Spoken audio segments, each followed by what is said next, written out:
right, guys, so we're going to go ahead and get our episode started.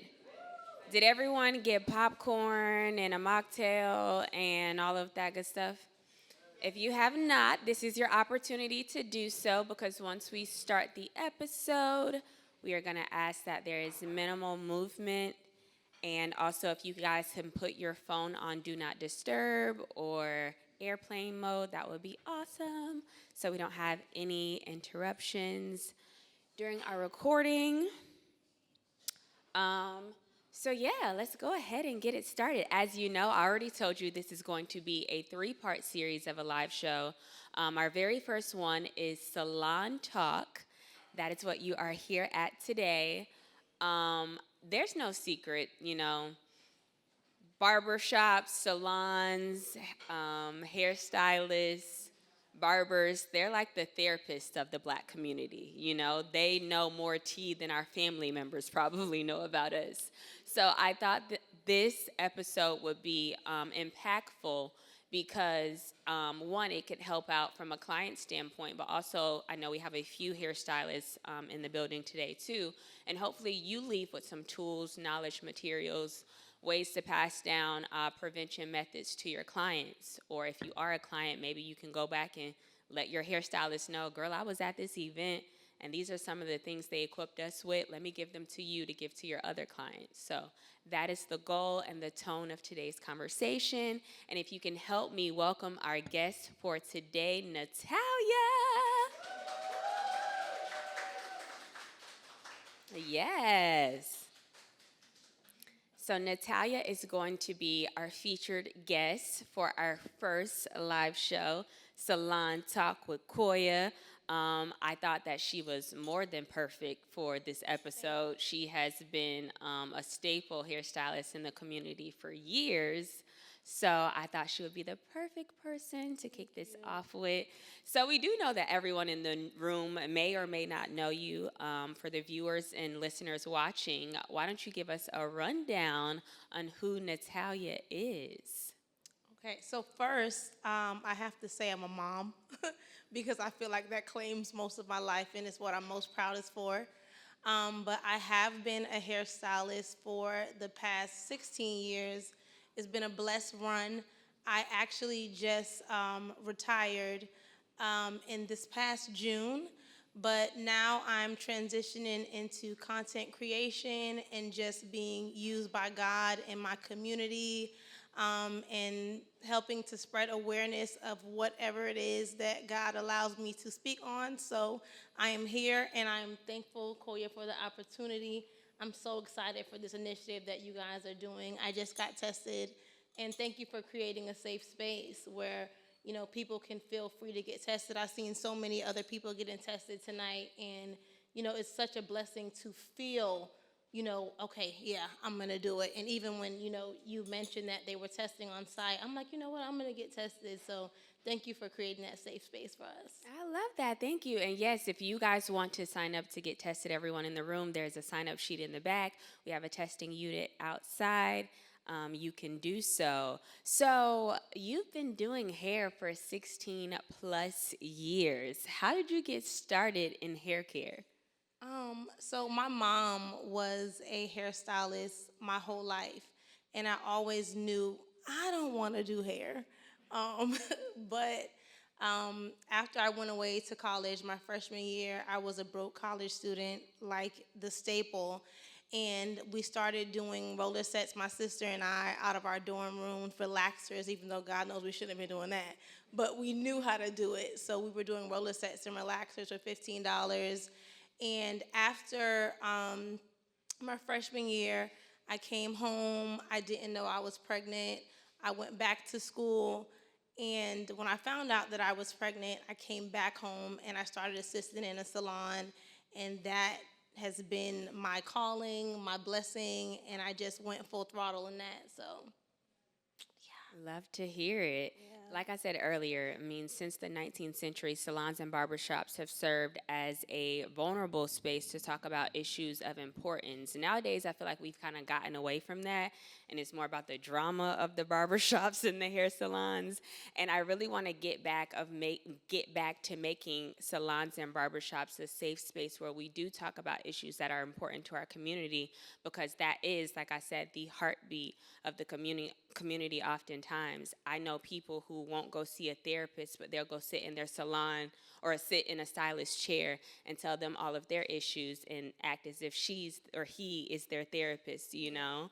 So I think it's really pivotal that we get back to that in our community. And sexual health is definitely one of those issues that are important. I mean, you guys hear me say all the time in here, and I'm gonna keep saying it until the numbers are low, but black women specifically are 10 times more likely to contract HIV versus our counterparts. So when I say something like that, with you being a hairstylist, and I can imagine the role of therapist or therapy you have given people throughout your lifetime. But when I say something like black women are 10 times more likely to contract HIV versus their counterparts, is that something that shocks you given the conversations that you've overheard or even the conversations that you may have partook in? How do you feel? It doesn't shock me because I kind of feel like I've always been aware of, the sexual climate, luckily.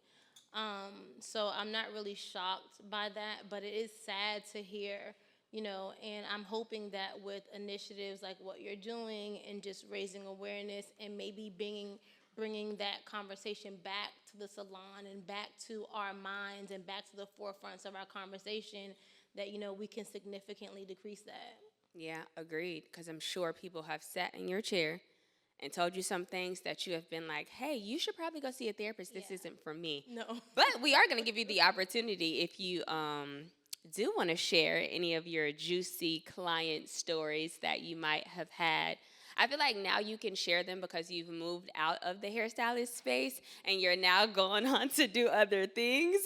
So I feel like now's a great time. If you can think of one, what's like a story where you can say, it was just a moment where you were like, girl, this is a lot, and you should probably go talk to someone, just not me. Um, so we had a lot of interesting stories in the salon, but one thing that may be a little different, and I don't know if I can provide the best story for the question, even though it is a good question. But in my salon, we always wanted to create an atmosphere and a safe space. So we would tell our clients, even though many times we didn't have to tell them because they kind of knew that this was a place that you were coming. My salon was called P.S. You're Beautiful. And it was a place where you come and we were so disconnected from like the city T and what was going on, because we were trying to heal and be a place of healing. So we didn't have like a lot of like, those messy, conversations, but it was a place where they could be honest. And yeah, I don't think I've had like a lot of those, you know, we didn't talk about sex a lot. And now I wish we did, but I feel like we talked about like a lot of childhood trauma and relationship issues and, mom healing stuff. Yeah, but I have a few juicy stories. I don't know if they're like, sex talk based. Okay, yeah. So I know one of the things. I mean, obviously, you're saying now you didn't talk about sex a lot or sexual health a lot when a lot of people sat in your chair. And to be honest, when you went to school, beautician school, I'm sure it's not something that they equip you with in school, which I think is something that they definitely should be teaching you guys because, like I said, you guys are the black community's therapists. But they did equip you with other things, as far as like, let's say hypothetically speaking, someone did get cut while you were doing their hair. I know that there were proper procedures in place that you would have to do to make sure that you didn't get infected or someone else wasn't infected. So tell us a little bit about what you learned in beautician school that schooled you on that part of things. Okay, so when I was in school, they taught us about sanitation and prevention and, just basic things like that. They did teach us that, and I went to a few schools because I was a mom, so I was in school working, out of school, in school working, and but they taught us about, to treat each person like they're infected, which I feel like that was like a big thing that resounded with me and I took throughout my entire life, because even when I'm not in the salon, I act like that, and it helps me to treat all people fairly, because I'm not thinking that, hey, you're not infected and they are, so I should treat them this way. I just think that anybody could be, I could be, God forbid, anything could happen, so but like, for instance, if I was doing like a sew-in, or oftentimes, we use sharp shears when we're doing a haircut, I've been cut a few times and I would have to immediately stop, make sure that I'm sanitizing my tools, that I am, protecting myself, that I am protecting the client, that I'm disinfecting my hand, I'm bandaging it. And sometimes if it was like a bad cut, then, we had a good team, so someone else would like take over. But the important part is to make sure that, we're not transferring any blood from client to stylist, vice versa, things like that. So I love hearing that because I think that's the part that we as clients forget about. Like, we just put our trust in y'all hand and hope that, yeah, yeah, hope yeah, for the yeah. best. Right. I don't necessarily, I'm going to be honest, I don't necessarily think about that. So when you hear things like that, it's good to just like have the reassurance of, oh, dang, yeah, okay, good. I'm happy Yeah. you know that. Yeah. you know? Yeah. I love when we can provide or bring educational components to our community. You've been to a few of my events now, too many to count. So you've heard me talk about these two things I'm going to mention. Um, but I also want to equip you and the people in the room with this knowledge. Like I said, if you are a client or even if you are a hair care professional, this is something to know. And the two things that I want to equip you guys with is prep and pep. So, to help you distinguish the two and help you remember it, PrEP is going to be pre exposure prophylaxis. So, PrEP is something you can take if you are HIV negative to limit your risk of being exposed to HIV. You can do an injectable or you can take a pill every single day. And examples of when you may want to use PrEP, or if you are someone who is a great candidate for PrEP, if you have a sexual partner who is HIV positive, then that's a time when you want to take PrEP. If you do not like to constantly use condoms, hey, no judge zone. Some people like to hang and bang. That's something that a time you would need to use PrEP. And if you do injectable drugs and possibly share needles, syringes, or other equipment, and if you have been prescribed PEP multiple times. So let's talk about what PrEP is now that we talked about what. I'm sorry, let's talk about what PEP is now that we talked about what PrEP is. So, PEP is going to be post exposure prophylaxis. And this is going to be a medication that you take if you feel like you've been exposed to HIV. But it's crucial that you take it within 72 hours of being exposed. So, other examples of when you may need to use PEP is if you think you may have been exposed to HIV within the last 72 hours. If a condom breaks when you're having sex and you don't know the status of your partner. If you use needles, syringes, equipment that you may use to inject drugs, and then also the most important one, if you've been sexually assaulted. I have younger sisters. This is something I like to equip them with because I mean, young kids nowadays, they may not make the best decisions. We didn't make the best decisions when we were their age. So I like to tell my younger sisters, or just younger people, or women in general, that PEP is an option. If you feel as though you may have slept with someone, you didn't use a condom, you got word back, hey girl, he may be positive, that's something you need to do. And it's crucial, like I said, to take that within 72 hours of being exposed. So for stylists and clients, that's a great thing for you guys to know, and it's something I would love to equip you with so that you could tell other people.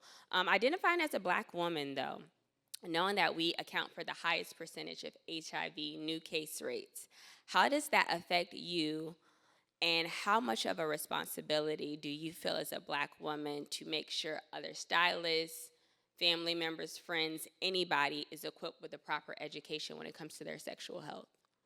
Um, I think that it greatly affects me, even this conversation and that information, even though, through you, I know what PrEP and PEP is. But it just kind of convicts me, to make sure that I am diligently doing more. And even now, like, as I've stepped from behind the chair, I'm getting now more into classes and equipping, other stylists or younger stylists or stylists that want to maybe just expand their services. And that definitely information is something that I am going to put into my curriculum to let people know, because it's so important. And just not having that information, not knowing how you can get it, where you can get it, so many times now, even with the climate of what's going on, just wanting to enjoy yourself, have a good time, or even if that's not, your MO, things happen. And, it is an amazing tool to be able to prevent yourself from maybe being exposed, or if you are exposed, if you know, okay, God forbid something happens, this is what I can do. So, I mean, that's big.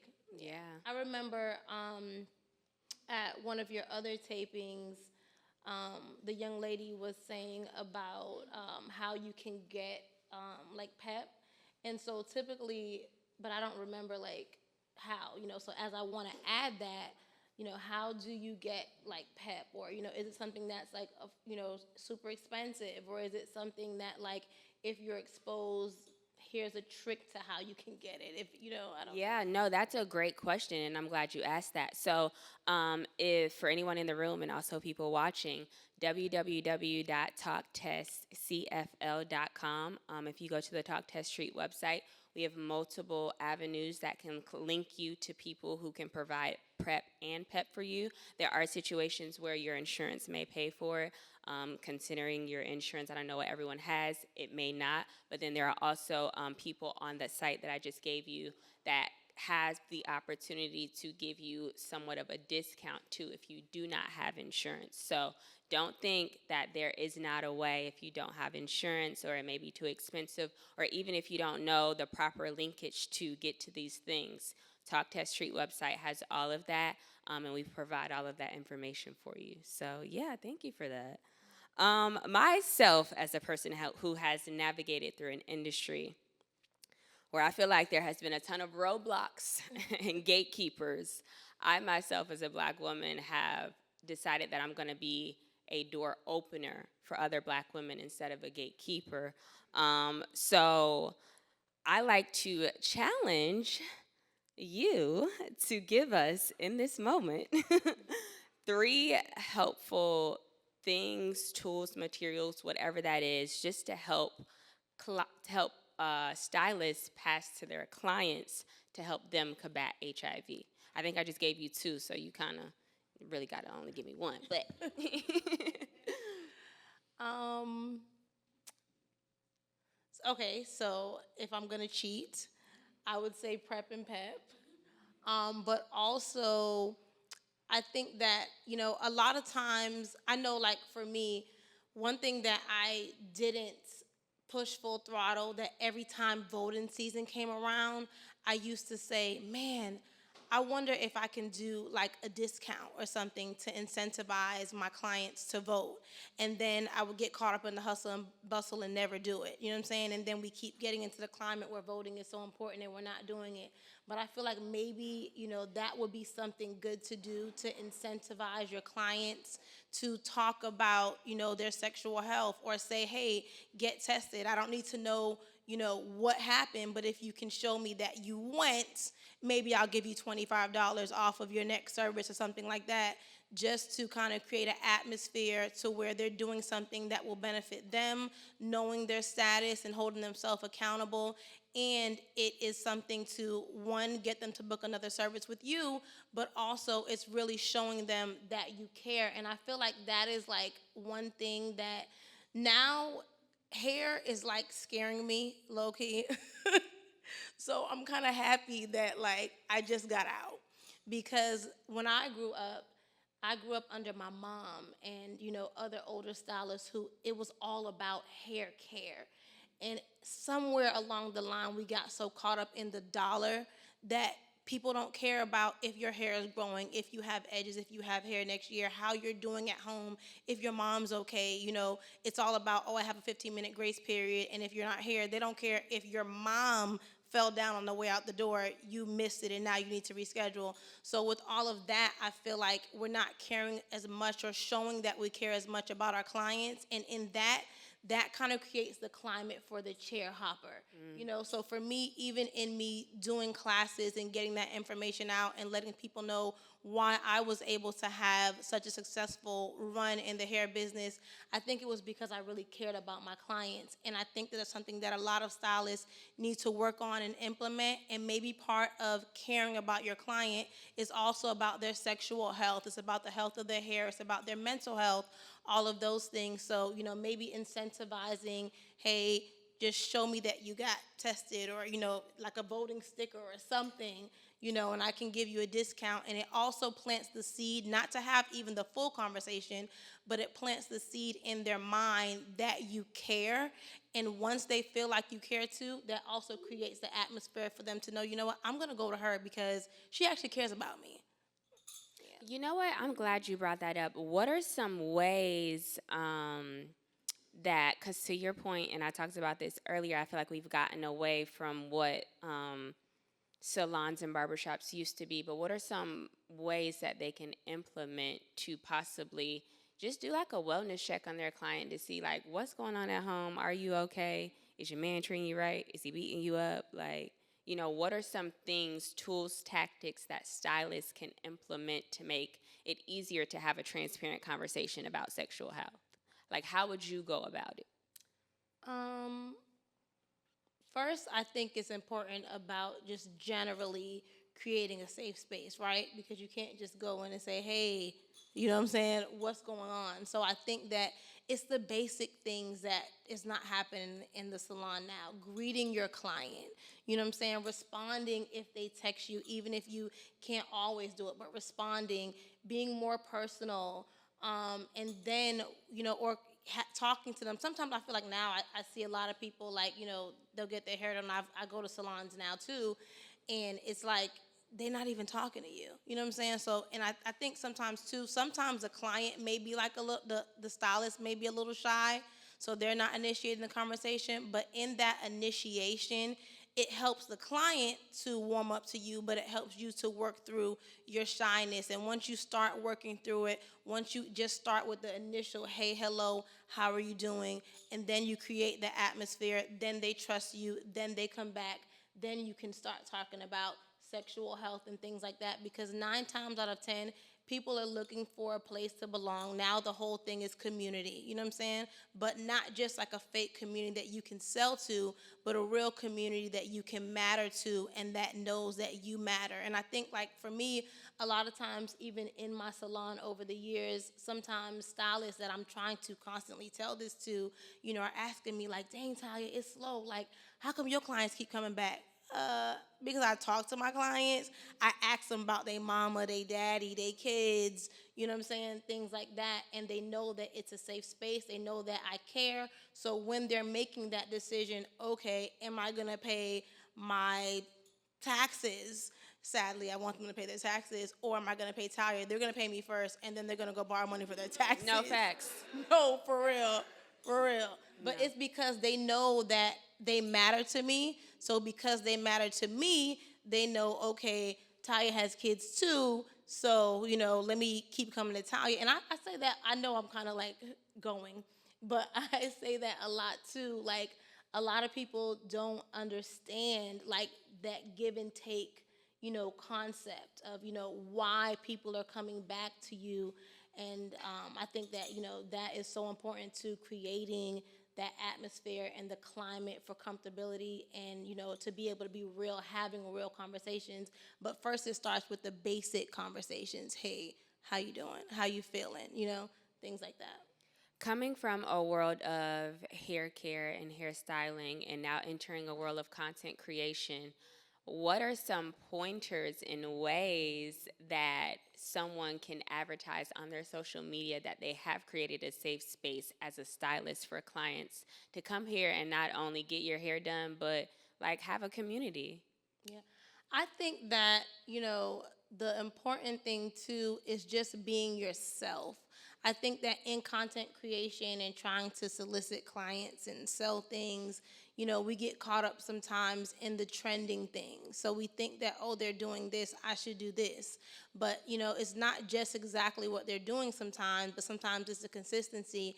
And I feel like low key, and I know this is like, I like Beyonce, right? But I love Rihanna. And I love Rihanna because I feel like I've always kind of known her. Even on the outside, I feel like you kind of know what kind of clothes she likes and you know what kind of lip gloss she likes. And, you've heard her say different things. You've heard her voice a little bit more. Like sometimes I think that, like, when I think about Beyonce, I don't really know, like, exactly what her voice sounds like. And so I think that we forget that in creating content and wanting to create a community, that people just don't want to see you being cute.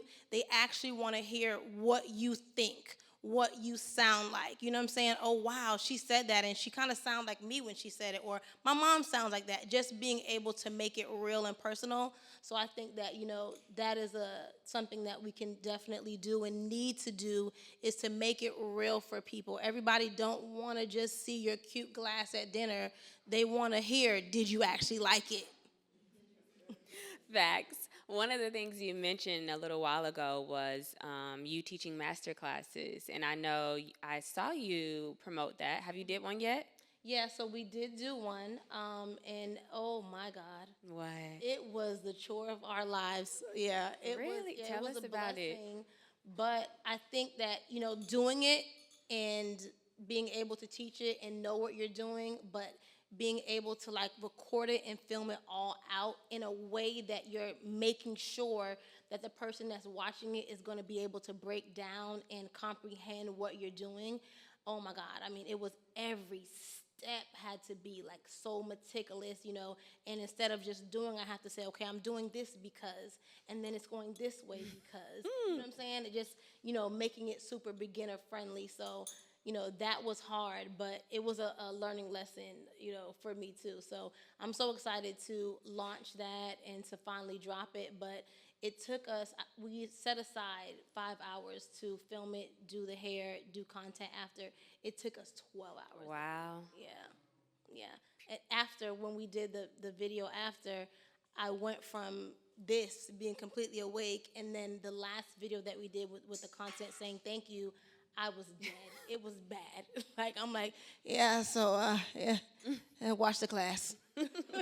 People don't understand how much what goes into creating content, Yeah. you know? They see us having fun on Instagram and it's like, wow, that looks like a good time. And it's like, Yeah. wow, I worked a lot though to get this Yeah. great footage for you guys. Yeah. So I do have another challenge for you, but this is going to be the last one, okay? I would like to challenge you to implement a sexual health portion in your master class. Yes. And I mean, I think it can be something as simple as just implement and telling them about prep and pep. You know, something that simple I think can be life changing in our community. Think about the one girl who may have had sex with someone, didn't know their status, and did not know that she could take this pill within 72 hours that could possibly prevent her from catching HIV. You know, like Yes. think about, you know, you have a younger sister like me, so think about, you know, just her being equipped with that knowledge, Yes. or a client or their daughter, anyone. So that's my challenge for you. I would love to see you do that, I'm and gonna do it for hopefully sure. you do. And honestly, reach out to me. Let me know how I can help.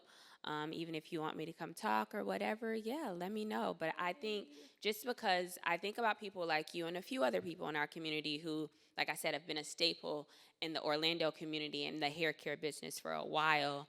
People look up to you. They follow you, like you're saying. They want to see what you're doing, how you talk, what you're doing when you're not in the salon or shooting content. So I think that will definitely be instrumental. So I would love to see that. Okay, now tell us, what can we expect from Talia? What's next? If they want to know about the master classes, the studio, the content, all of that, where can they go and get all things about Talia? Okay, so they can definitely follow me on Instagram at I am Tally Sosa. I have a content studio in Winter Park. It is Studio 7 Orlando. So you can follow us there, book us for sure. And oh, I just got on TikTok. I think I'm a little late. I'm late to that, but I am on TikTok. That is also at I am Tally Sosa. And you guys can expect me to be in your face. I am doing some of everything. Often they try to tell me I'm all over the place, and that's exactly where I'm gonna be. All over the place. There's nothing that I'm not gonna do, nothing that I don't have to say. If I can be used, I'm gonna be there, and I can't wait to see you guys. Thank you so much, Koiya. Yes, I love that so much. So, as I mentioned earlier, you guys, I'm the chairperson of Sisters Organizing to Survive. And this is actually a kickoff and an extension. Well, we were going to extend by going to a makeup studio, a beauty salon, and another hair salon. And we're actually going to go into these places and have salon talk with people in the makeup studios and in the beauty supply store and at the actual salon. So we'll be doing that. March 6th, we'll be at Desired Looks.